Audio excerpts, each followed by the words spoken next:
പ്രിയരെ നമസ്കാരം. ശിവപുരാണത്തിൻ്റെ ശ്രവ്യ-ദൃശ്യ വിരുന്നുകളുടെ 5-ാം ഭാഗത്തിലേക്ക് ഏവർക്കും ഹൃദ്യമായ സ്വാഗതം.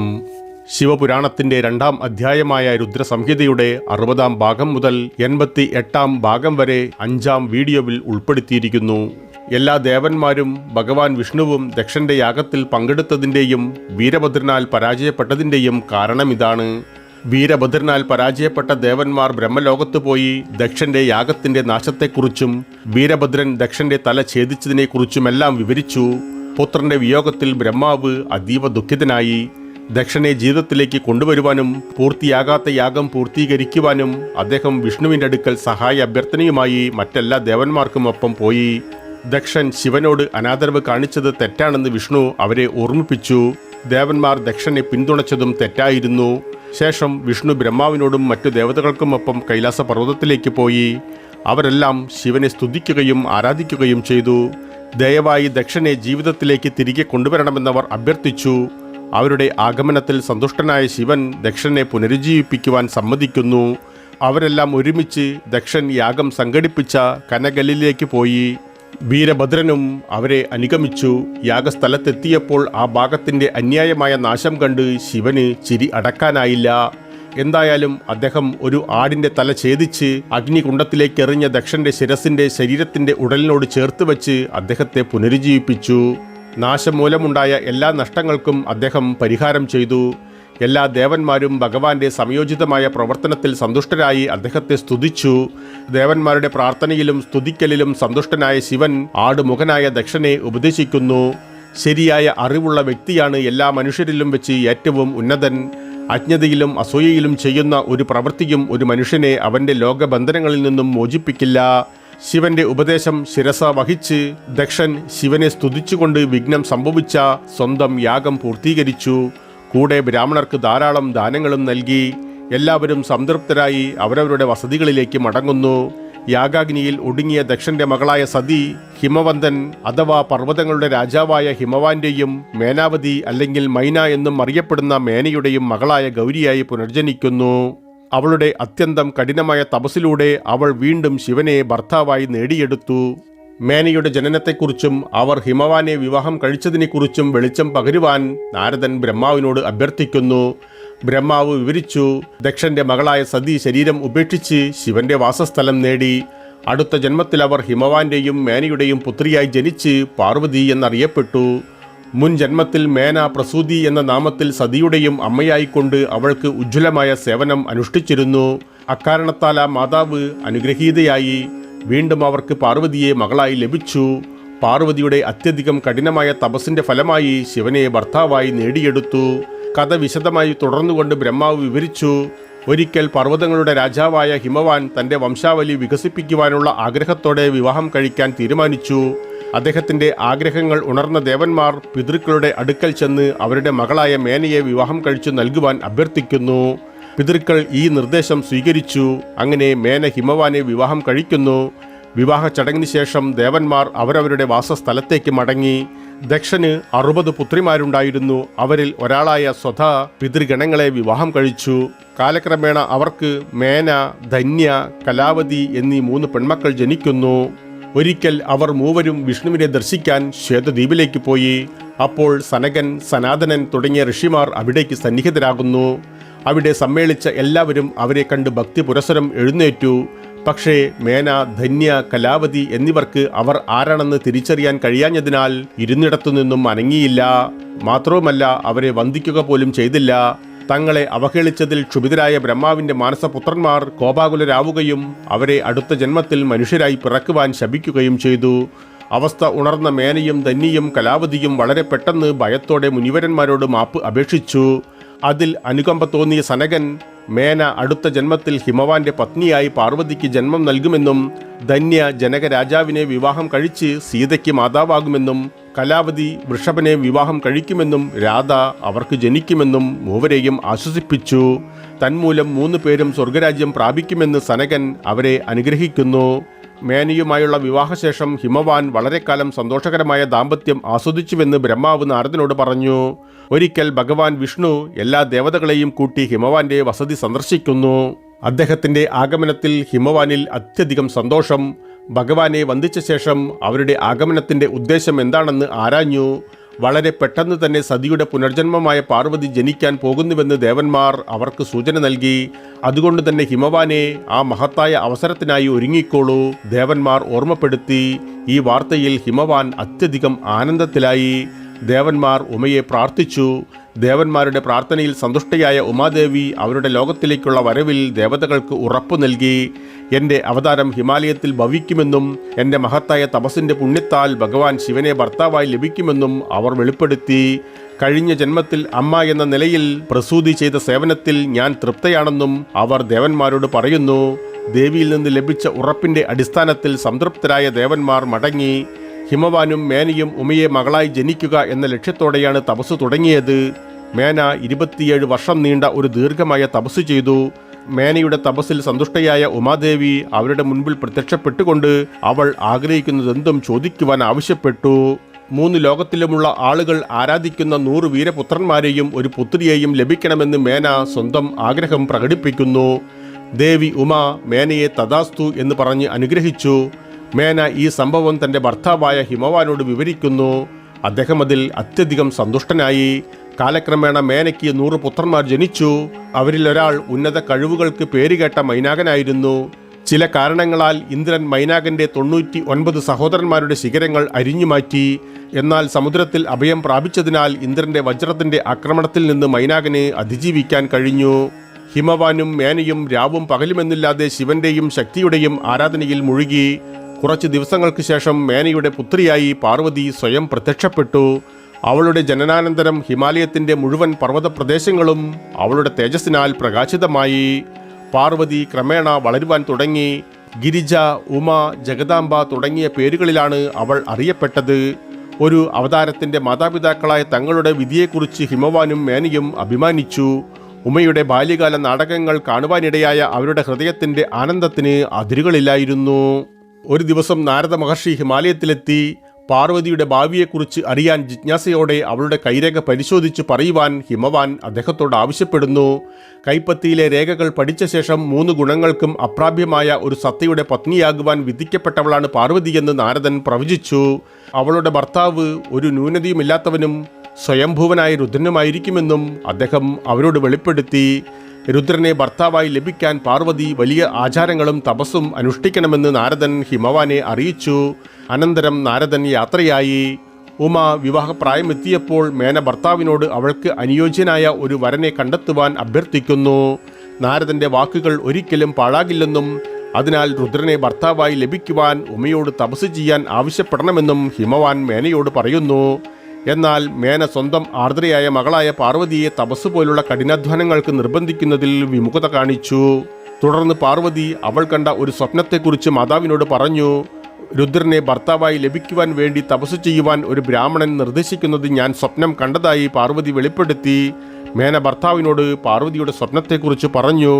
അപ്പോൾ അദ്ദേഹം കണ്ട മറ്റൊരു സ്വപ്നത്തെക്കുറിച്ച് പത്നിയോടും വെളിപ്പെടുത്തി. ആ സ്വപ്നത്തിൽ ശിവൻ കൈലാസ പർവ്വതത്തിൽ തപസ് ചെയ്യുന്നതായി കണ്ടതായി അദ്ദേഹം ഓർമ്മിച്ചു. പാർവതിയെ അദ്ദേഹത്തിന് കന്യാദാനം ചെയ്യുവാൻ ഞാൻ ശ്രമിച്ചു. എന്നാൽ ശിവൻ പാർവതിയുടെ സേവനം സ്വീകരിക്കുവാൻ തയ്യാറായില്ല. ഒടുവിൽ പാർവതിയുടെ മറുപടികളിൽ തൃപ്തനായ ശിവൻ അത്യന്തം മനസ്സ് മാറ്റുന്നു. ഹിമവാൻ പറഞ്ഞു, പാർവതി അതിശക്തമായ തപസ്സിലൂടെ ശിവനെ പ്രീതിപ്പെടുത്തിയതായി ഞാൻ എൻ്റെ സ്വപ്നത്തിൽ ദർശിച്ചു. ഒടുവിൽ ഇരുവരും വിവാഹിതരായി. അത് കേട്ട മേനയിൽ തൃപ്തി നിറഞ്ഞു. അവർ ആ ശുഭമുഹൂർത്തത്തിനായി ആകാംക്ഷയോടെ കാത്തിരുന്നു. ഒരിക്കൽ ശിവഗണങ്ങൾ സതിമാതാവിൻ്റെ മഹത്വത്തെ സ്തുതിച്ചപ്പോൾ ഭഗവാൻ ശിവൻ ഒരു സാധാരണ മനുഷ്യനെപ്പോലെ അത്യധികം സന്തോഷിച്ചു. ആ സന്തോഷത്തിൽ ശരീരത്തിൽ വസ്ത്രമില്ലാതെ അദ്ദേഹം 3 ലോകങ്ങളിലും ചുറ്റി സഞ്ചരിച്ചു. അതിനുശേഷം കൈലാസത്തിൽ മടങ്ങി ധ്യാനത്തിൽ മുഴുകി.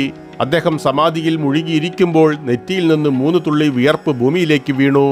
ആ തുള്ളികളിൽ നിന്ന് ചുവപ്പ് നിറമുള്ളതും 4 കൈകൾ ഉള്ളതുമായ അതിസുന്ദരനായ ഒരു ശിശു പ്രത്യക്ഷപ്പെട്ടു. കുട്ടിയെ കണ്ടപ്പോൾ അവൻ്റെ സംരക്ഷണത്തിൽ ആശങ്ക തോന്നി. അപ്പോൾ തന്നെ ഭൂമി മാതാവ് പ്രത്യക്ഷപ്പെടുകയും കുട്ടിയെ വളർത്തുന്ന ജോലി അവർ ഏറ്റെടുക്കുകയും ചെയ്തു. ഭൂമി മാതാവ് അത്യധികം സ്നേഹത്തോടെയും കരുതലോടെയും കുഞ്ഞിനെ വളർത്തി. ഭൂമി അവനെ പോറ്റി വളർത്തിയതിനാൽ ആ കുട്ടിക്ക് ഭൗമൻ എന്ന് പേരിട്ടു. ആ കുട്ടി വളർന്നപ്പോൾ ശിവനെ പ്രീതിപ്പെടുത്തുവാൻ കാശിയിൽ പോയി കഠിനമായ തപസ് ചെയ്തു. ശിവൻ അവനിൽ സംപ്രീതനായി ശുക്രലോകത്തേക്കാൾ ശ്രേഷ്ഠമായ മംഗൾ ലോകം നൽകി അനുഗ്രഹിച്ചു. അതേ ഭൗമൻ സൗരയുധത്തിൽ ചൊവ്വ എന്ന പേരിൽ പ്രതിഷ്ഠിക്കപ്പെട്ടിരിക്കുന്നു. ഒരു ദിവസം ശിവഭഗവാൻ തപസ് അനുഷ്ഠിക്കുവാനായി ഭൃംഗി, നന്ദി തുടങ്ങിയ ഗണങ്ങളോടൊപ്പം ഹിമാലയത്തിലെത്തി. പാർവതിയുടെ പിതാവ് ഹിമവാൻ അദ്ദേഹത്തിന്റെ വരവറിഞ്ഞ് സ്വീകരിക്കുവാൻ പോയി. ശിവനെ വന്ദിച്ചപ്പോൾ തപസ്സിനിടെ അസ്വസ്ഥതകൾ ഉണ്ടാകാതെ ശ്രദ്ധിക്കുവാൻ ശിവൻ അദ്ദേഹത്തോട് നിർദ്ദേശിച്ചു. ശിവന് ശല്യമില്ലാതെ തപസ് ചെയ്യുവാൻ ആവശ്യമായ എല്ലാ ക്രമീകരണങ്ങളും ഹിമവാൻ ചെയ്തു കൊടുത്തു. ഒരു ദിവസം ശിവൻ തപസ് അനുഷ്ഠിക്കുന്ന സ്ഥലത്ത് ഹിമവാൻ എത്തി. പാർവതിയും അദ്ദേഹത്തെ അനുഗമിച്ചിരുന്നു. അദ്ദേഹത്തിന്റെ പരിചരണത്തിൽ പാർവതിയെ കൂടെ ഉൾപ്പെടുത്തുവാൻ ഹിമവാൻ ശിവനോട് അഭ്യർത്ഥിച്ചു. അവളുടെ സാന്നിധ്യം തപസ്സിന്റെ പാതയിൽ തടസ്സങ്ങൾ ഉണ്ടാക്കുമെന്ന് ഭയന്ന് ശിവൻ അവളെ തന്നോടൊപ്പം നിർത്താൻ വിസമ്മതിച്ചു. അതിനാൽ മകളുടെ ഭാവിയെക്കുറിച്ച് ഹിമവാൻ അത്യധികം ആശങ്കാകുലനായി. പാർവതി അവിവാഹിതയായി തുടരേണ്ടി വരുമോ എന്നദ്ദേഹം ഭയപ്പെട്ടു. ശിവന്റെ പ്രതികരണത്തിൽ പിതാവ് അസ്വസ്ഥനാവുന്നത് ശ്രദ്ധിച്ച പാർവതി അതിൽ ഇടപെടാൻ തീരുമാനിച്ചു.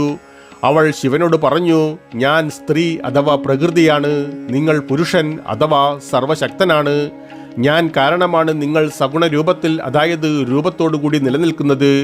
എൻ്റെ അഭാവത്തിൽ നിങ്ങൾക്ക് നിലനിൽപ്പ് പോലും ഉണ്ടാകില്ല. അവളുടെ ജ്ഞാനത്തിൽ ശിവൻ ആകൃഷ്ടനായി. പാർവതിയെ അദ്ദേഹത്തിന്റെ അടുത്തിരിക്കുവാൻ ശിവൻ അനുവാദം നൽകി. ഹിമവാനും പാർവതിയും അതിൽ അത്യധികം സന്തുഷ്ടരാകുന്നു. ശിവൻ തപസ് ചെയ്ത സ്ഥലത്ത് പാർവതി ദിവസവും വരാറുണ്ടായിരുന്നു. അവളെ അവളുടെ തോഴിമാരും അനുഗമിക്കാറുണ്ട്. അവൾ അത്യധികം ഭക്തി ആദരവോടെ ശിവനെ ആരാധിക്കുന്നതിൽ മുഴുകി. അവളുടെ ഭക്തിയിൽ ഭഗവാൻ ശിവൻ അത്യധികം ആകൃഷ്ടനായി. എന്നാൽ അവൾ കഠിന തപസ്സിലൂടെ അവളുടെ കഴിവ് തെളിയിക്കുന്നതുവരെ അവളെ വിവാഹം കഴിക്കില്ലെന്ന് അദ്ദേഹം തീരുമാനമെടുത്തു. താരകൻ എന്ന അസുരൻ ദേവന്മാരെ പീഡിപ്പിച്ചു. ദേവന്മാർ ബ്രഹ്മാവിൻ്റെ അടുക്കൽ സഹായ അഭ്യർത്ഥനയുമായി പോയി. പരിഹാരത്തിനായി ശിവന്റെ സമാധിയെ ശല്യപ്പെടുത്തുവാൻ ബ്രഹ്മാവ് കാമദേവനെ നിയോഗിക്കുന്നു. അങ്ങനെ കാമദേവന്റെ സ്വാധീനത്താൽ പാർവതിയെ വിവാഹം കഴിക്കുകയും ഒടുവിൽ താരകാസുരന്റെ നിഗ്രഹത്തിലേക്ക് നയിക്കുകയും ചെയ്യേണ്ടതുണ്ട്. എന്നാൽ ബ്രഹ്മാവിന്റെ ഈ ശ്രമം വിഫലമായി. ശിവൻ സ്വന്തം തൃക്കണ്ണിന്റെ സഹായത്തോടെ കാമദേവനെ ദഹിപ്പിച്ചു. അതിനെ തുടർന്ന് പാർവതി കഠിനമായ തപസ്സിൽ ഏർപ്പെട്ടുകൊണ്ട് ശിവന്റെ ശ്രദ്ധ അവളിലേക്ക് ആകർഷിക്കുവാനുള്ള ശ്രമം ഇരട്ടിയാക്കി. ഇപ്പറഞ്ഞ താരകാസുരനെ കുറിച്ച് അറിയുവാൻ നാരദന് ജിജ്ഞാസ തോന്നി. അദ്ദേഹം ആ കഥ പറയുവാൻ ബ്രഹ്മാവിനോട് അഭ്യർത്ഥിക്കുന്നു. ബ്രഹ്മാവ് താരകന്റെ കഥ പറയുവാൻ തുടങ്ങി. മരീചി മുനിയുടെ പുത്രനായ കശ്യപന് 13 ഭാര്യമാരുണ്ടായിരുന്നു. അവരിൽ മൂത്തവളായിരുന്നു ദിതി, ഹിരണ്യാക്ഷന്റെയും ഹിരണ്യകശിപുവിന്റെയും അമ്മയായിരുന്നവർ. ദിതിയുടെ 2 പുത്രന്മാരെയും ഭഗവാൻ വിഷ്ണു യഥാക്രമം വരാഹം, നരസിംഹം എന്നീ അവതാരങ്ങളിലൂടെ നിഗ്രഹിച്ചു. പ്രിയ പുത്രന്മാരുടെ വിയോഗത്തിൽ ദിതി അത്യധികം ഖേദിക്കുന്നു. ഏറെ വൈകാതെ അവൾ വീണ്ടും ഗർഭിണിയായി. എന്നാൽ ഗർഭപാത്രത്തിൽ വെച്ച് തന്നെ ഇന്ദ്രൻ വജ്രായുധത്താൽ ഗർഭസ്ഥ ശിശുവിനെ നശിപ്പിച്ചു. എന്നാൽ പോലും ഇന്ദ്രൻ ആ ഭ്രൂണത്തെ പൂർണ്ണമായും നശിപ്പിക്കുവാനായില്ല. ഭ്രൂണത്തെ 49 ഭാഗങ്ങളായി വിഭജിക്കുവാൻ മാത്രമേ കഴിഞ്ഞുള്ളൂ. ഈ 49 ഭാഗങ്ങൾ പിന്നീട് മരുതഗണങ്ങൾ എന്നറിയപ്പെട്ടു. വീണ്ടും ദിതി മറ്റൊരു പുത്രനായ വജ്രംഗനെ പ്രസവിച്ചു. അവൻ ധീരനും കരുത്തനുമായിരുന്നു. അവൻ വളർന്നപ്പോൾ ദേവന്മാരെ പരാജയപ്പെടുത്തുവാൻ ദിതി പുത്രനോട് ആജ്ഞാപിച്ചു. മാതാവിൻ്റെ അനുമതിയോടെയും അനുഗ്രഹത്തോടെയും വജ്രംഗൻ ദേവന്മാരെ പരാജയപ്പെടുത്തി ബന്ധനസ്ഥരാക്കി. അവൻ എല്ലാ ദേവന്മാരെയും പാശത്താൽ ബന്ധനസ്ഥരാക്കിക്കൊണ്ട് സ്വർഗീയ സിംഹാസനത്തിൻ്റെ അധിപനായി. ദേവന്മാരുടെ ദയനീയ അവസ്ഥ കണ്ട ഞാൻ കശ്യപനോടൊപ്പം വജ്രംഗന്റെ അടുത്തേക്ക് പോയി ദേവന്മാരെ മോചിപ്പിക്കാൻ അപേക്ഷിച്ചു. അവരെ മോചിപ്പിക്കാൻ വജ്രംഗൻ സമ്മതിക്കുന്നു. പക്ഷേ സ്വർഗീയ രാജാവാകുവാനുള്ള ആഗ്രഹം എനിക്കില്ലായിരുന്നുവെന്നും ഇന്ദ്രനെ ഒരു പാഠം പഠിപ്പിക്കുക മാത്രമായിരുന്നു എൻ്റെ ലക്ഷ്യമെന്നും വജ്രംഗൻ പിതാവിനെയും മുത്തച്ഛനെയും ബോധിപ്പിച്ചു. വജ്രംഗൻ സ്വർഗം ദേവതകൾക്ക് തിരികെ നൽകി. വജ്രംഗൻ പിന്നീട് ബ്രഹ്മാവ് സൃഷ്ടിച്ച വജ്രാംഗിയെ വിവാഹം കഴിച്ചു. വജ്രംഗൻ സദ്ഗുണമുള്ളവനായിരുന്നപ്പോൾ വജ്രാംഗിയെ കണ്ടുമുട്ടി. വജ്രാംഗി പിന്നീട് ധീരനും പരാക്രമശാലിയുമായി തീർന്ന താരകാസുരനെ പ്രസവിച്ചു. അവൻ്റെ ജനന സമയത്ത് ഭൂകമ്പങ്ങൾ, ചുഴലിക്കാറ്റുകൾ തുടങ്ങിയ അശുഭകരമായ സംഭവങ്ങൾ ലോകത്തെ ബാധിച്ചു. അവന് താരകൻ എന്ന പേര് നൽകിയത് കശ്യപനാണ്. വളർന്നതിനു ശേഷം താരകൻ മധുവനത്തിലേക്ക് തപസ് ചെയ്യുവാൻ പോയി. അദ്ദേഹത്തിൻ്റെ കഠിനമായ തപസ് ദേവതകളെ വ്രണപ്പെടുത്തി. തപസ്സിൽ സന്തുഷ്ടനായ ബ്രഹ്മാവ് പ്രത്യക്ഷപ്പെട്ട് ആഗ്രഹിക്കുന്നതെന്തും ചോദിക്കുവാൻ അനുവാദം നൽകുന്നു. താരകാസുരൻ 2 വരങ്ങൾ ആവശ്യപ്പെട്ടു. എന്നെപ്പോലെ ശക്തനായ ഒരു മനുഷ്യൻ ഉണ്ടാകരുത്. ശിവപുത്രനല്ലാതെ മറ്റൊരാൾക്കും എന്നെ കൊല്ലുവാൻ കഴിയരുത്. തഥാസ്തു എന്ന് അനുഗ്രഹിച്ചുകൊണ്ട് ബ്രഹ്മാവ് അപ്രത്യക്ഷനായി. വരങ്ങൾ സ്വീകരിച്ച ശേഷം താരകാസുരൻ രോണിത്പൂരിലേക്ക് പോയി. ശുക്രാചാര്യരാൽ രാജാവായി കിരീടധാരണം ചെയ്യപ്പെട്ടു. തുടർന്ന് അദ്ദേഹം ദേവന്മാരെ പരാജയപ്പെടുത്തി സ്വർഗത്തിൽ നിന്നും പുറത്താക്കുന്നു. ഇപ്പോൾ സ്വർഗം അസുരന്മാരുടെ ഭരണത്തിന് കീഴിലായി. സ്വർഗത്തിൽ നിന്ന് ആട്ടിയോടിക്കപ്പെട്ട ശേഷം ദേവന്മാർ ബ്രഹ്മാവിൻ്റെ അടുത്തേക്ക് സഹായം തേടിപ്പോയി. താരകാസുരൻ എന്ന ഭീഷണിയിൽ നിന്ന് എങ്ങനെ രക്ഷപ്പെടാനാകുമെന്ന് അവർ ചോദിച്ചു. ശിവനും പാർവതിയും മാതാപിതാക്കളായി ഭവിക്കുന്ന ഒരു പുത്രനാൽ മാത്രമേ താരകാസുരനെ നിഗ്രഹിക്കുവാൻ കഴിയൂ എന്ന് ബ്രഹ്മാവ് ദേവതകളോട് വെളിപ്പെടുത്തി. ശിവൻ പാർവതിയെ വിവാഹം കഴിക്കാൻ സമ്മതിക്കുന്നതിനു വേണ്ടി പരിശ്രമിക്കുവാനും അദ്ദേഹം അവരെ ഉപദേശിച്ചു. അപ്പോൾ ബ്രഹ്മാവ് സ്വർഗരാജാവായി മാറിയ താരകാസുരനെ സമീപിച്ച് സ്വർഗരാജ്യം ദേവന്മാർക്ക് തിരികെ നൽകാൻ ബോധ്യപ്പെടുത്താൻ ശ്രമിച്ചു. സ്വർഗം ഉപേക്ഷിച്ച് ദേവന്മാരെ തിരികെ ഏൽപ്പിക്കാൻ താരകൻ സമ്മതിക്കുന്നു. ദേവന്മാർ സ്വർഗത്തിലേക്ക് തിരിച്ചുപോയി. ശിവനും പാർവതിയും തമ്മിലുള്ള വിവാഹം മംഗളകരമാക്കുന്നതിനായി കാമദേവനെ നിയോഗിക്കാൻ ദേവന്മാർ തീരുമാനിച്ചതായി ബ്രഹ്മാവ് നാരദനോട് പറഞ്ഞു. ഇന്ദ്രൻ കാമദേവനെ വിളിച്ച് ശിവന്റെയും പാർവതിയുടെയും പുത്രനായ ഒരാൾക്ക് മാത്രമേ താരകാസുരനെ കൊല്ലുവാൻ കഴിയൂ എന്ന് ബോധിപ്പിക്കുന്നു. ശിവനിൽ അഭിനിവേശം ഉണർത്താൻ ഇന്ദ്രൻ കാമദേവനോട് നിർദ്ദേശിച്ചു. തന്മൂലം പാർവതിയെ വിവാഹം കഴിക്കാൻ അദ്ദേഹം സമ്മതിക്കും. കാമദേവൻ തൻ്റെ പത്നി രതിയോടൊപ്പം ദൗത്യം നിറവേറ്റുവാനായി ശിവന്റെ അടുക്കിലേക്ക് പോയി. ശിവൻ ധ്യാനനിരതനായിരിക്കുന്ന സ്ഥലത്ത് എത്തിയ ശേഷം കാമദേവൻ ശിവന്റെ ഹൃദയത്തിൽ അഭിനിവേശം ഉണർത്താൻ ആവർത്തിച്ച് ശ്രമിച്ചു. എന്നാൽ ആ പ്രവർത്തനങ്ങളിൽ ഫലമുണ്ടായില്ല. അപ്പോഴാണ് പാർവതി അവളുടെ തോഴിമാരോടൊപ്പം വരുന്നത് കാമദേവൻ കാണുന്നത്. അവൾ അപ്പോൾ ദിവ്യ സൗന്ദര്യത്തോടെ കാണപ്പെട്ടു. ആ നിമിഷം ശിവൻ ധ്യാനമയക്കത്തിൽ നിന്ന് പുറത്തു വന്നിരുന്നു. ഏറ്റവും അനുയോജ്യമായ സന്ദർഭമാണിതെന്ന് കാമദേവൻ കരുതി. കാമദേവൻ അദ്ദേഹത്തിന്റെ കാമബാണത്താൽ ശിവനെ പ്രഹരിച്ചു. ആ പ്രഹരം ശിവനെ ആഴത്തിൽ സ്വാധീനിക്കുന്നു. തൽഫലമായി പാർവതിയുടെ അതിശയകരമായ സൗന്ദര്യത്തിൽ ശിവൻ ആകൃഷ്ടനായി. അദ്ദേഹത്തിന്റെ ഹൃദയം അവളോടുള്ള അഭിനിവേശം കൊണ്ട് പുളകിതമായി. എന്നാൽ അതേ സമയം തന്നെ സ്വന്തം പെരുമാറ്റത്തിലെ പെട്ടെന്നുള്ള മാറ്റത്തിൽ ശിവൻ അത്ഭുതപ്പെട്ടു. ഈ മാറ്റത്തിന്റെ സൂത്രധാരൻ കാമദേവനാണെന്ന് ശിവൻ തിരിച്ചറിഞ്ഞു. ശിവൻ ചുറ്റും നോക്കി. ഇടതുവശത്ത് വില്ലും അമ്പും വഹിച്ച് കാമദേവൻ നിൽക്കുന്നത് അദ്ദേഹം കണ്ടു. അതോടെ ഇത് കാമദേവന്റെ പ്രവൃത്തിയാണെന്ന് അദ്ദേഹത്തിന് പൂർണ്ണമായും ബോധ്യമായി. ശിവന്റെ ആ നോട്ടത്തിൽ കാമദേവൻ ഭയന്നുപോയി ദൈവത്തെ സ്മരിച്ചു.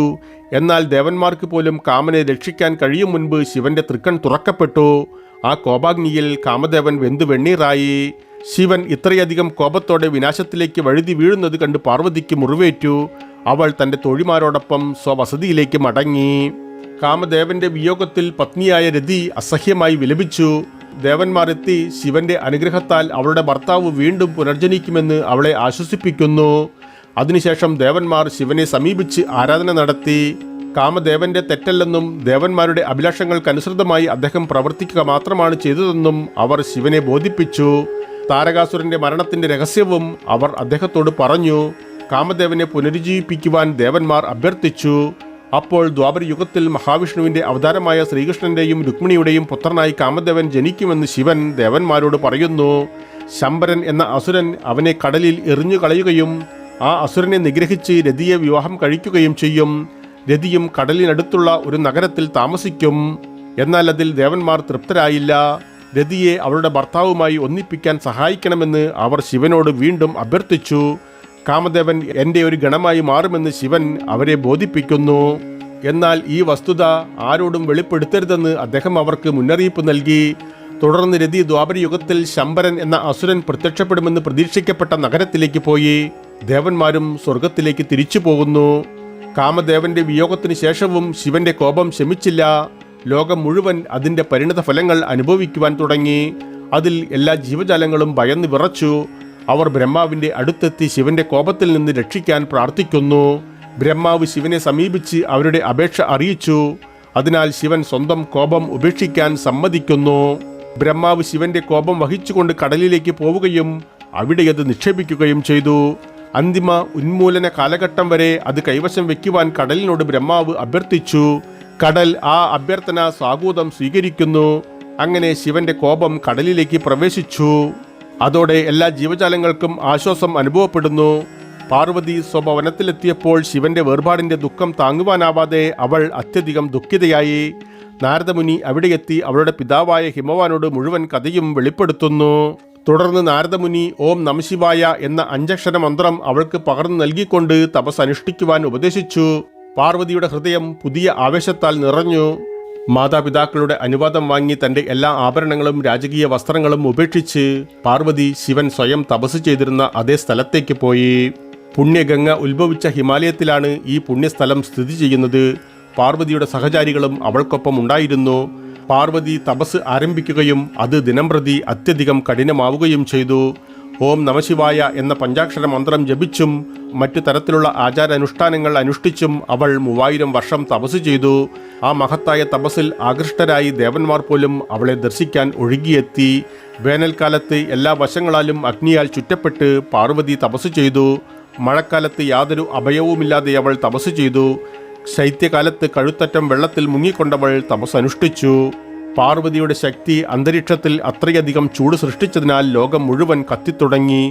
ആ ചൂട് താങ്ങുവാനാവാതെ എല്ലാ ഋഷിമാരും ദേവന്മാരും ബ്രഹ്മാവിൽ ശരണം പ്രാപിച്ചു.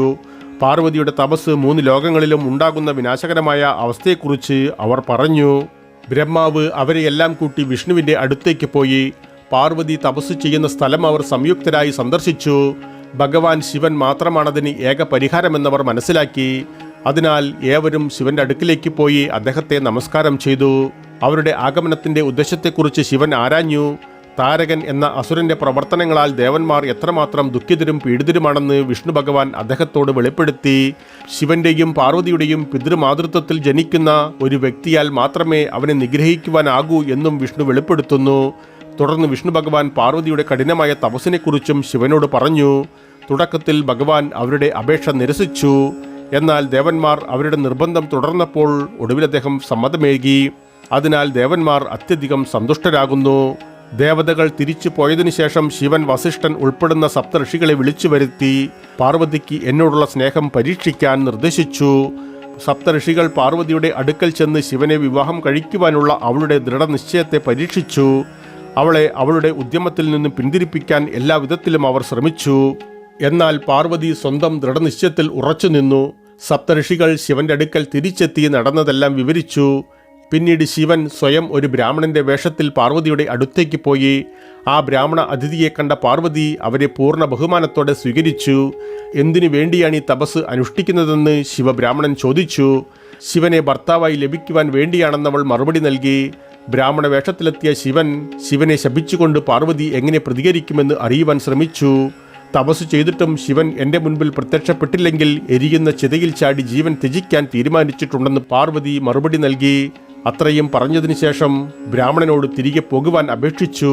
തുടർന്നവൾ ചിതയിൽ പ്രവേശിച്ചെങ്കിലും അഗ്നിക്ക് അവളിൽ യാതൊരു മാറ്റവും വരുത്താൻ കഴിഞ്ഞില്ല.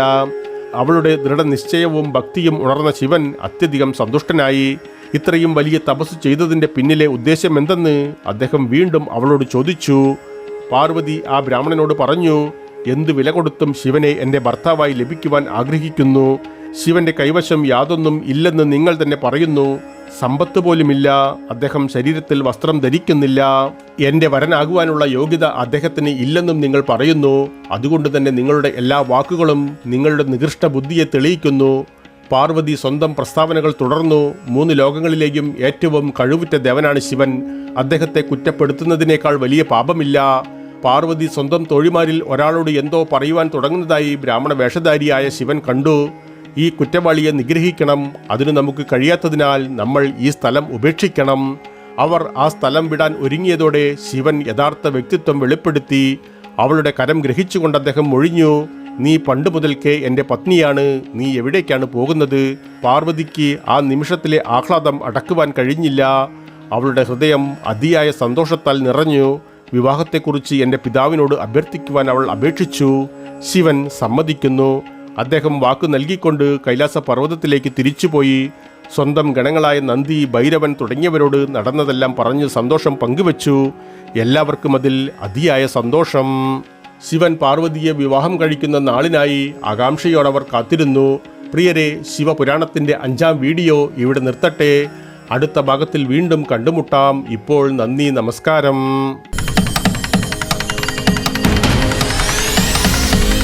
പ്രിയരെ, വീഡിയോ കാണുന്നതോടൊപ്പം ചാനൽ വരിക്കാരാകുവാനും അറിയിപ്പുകൾ ലഭിക്കുന്നതിനായി കുടമണി ചിഹ്നം പ്രവർത്തനക്ഷമമാക്കുവാനും ഈ കഥയിൽ നിങ്ങൾ തൃപ്തരാണെങ്കിൽ നിങ്ങളുടെ ഇഷ്ടം അറിയിക്കുവാനും മറ്റുള്ളവരുമായി പങ്കുവയ്ക്കുവാനും മറക്കരുത് പ്രിയ സുഹൃത്തുക്കളെ.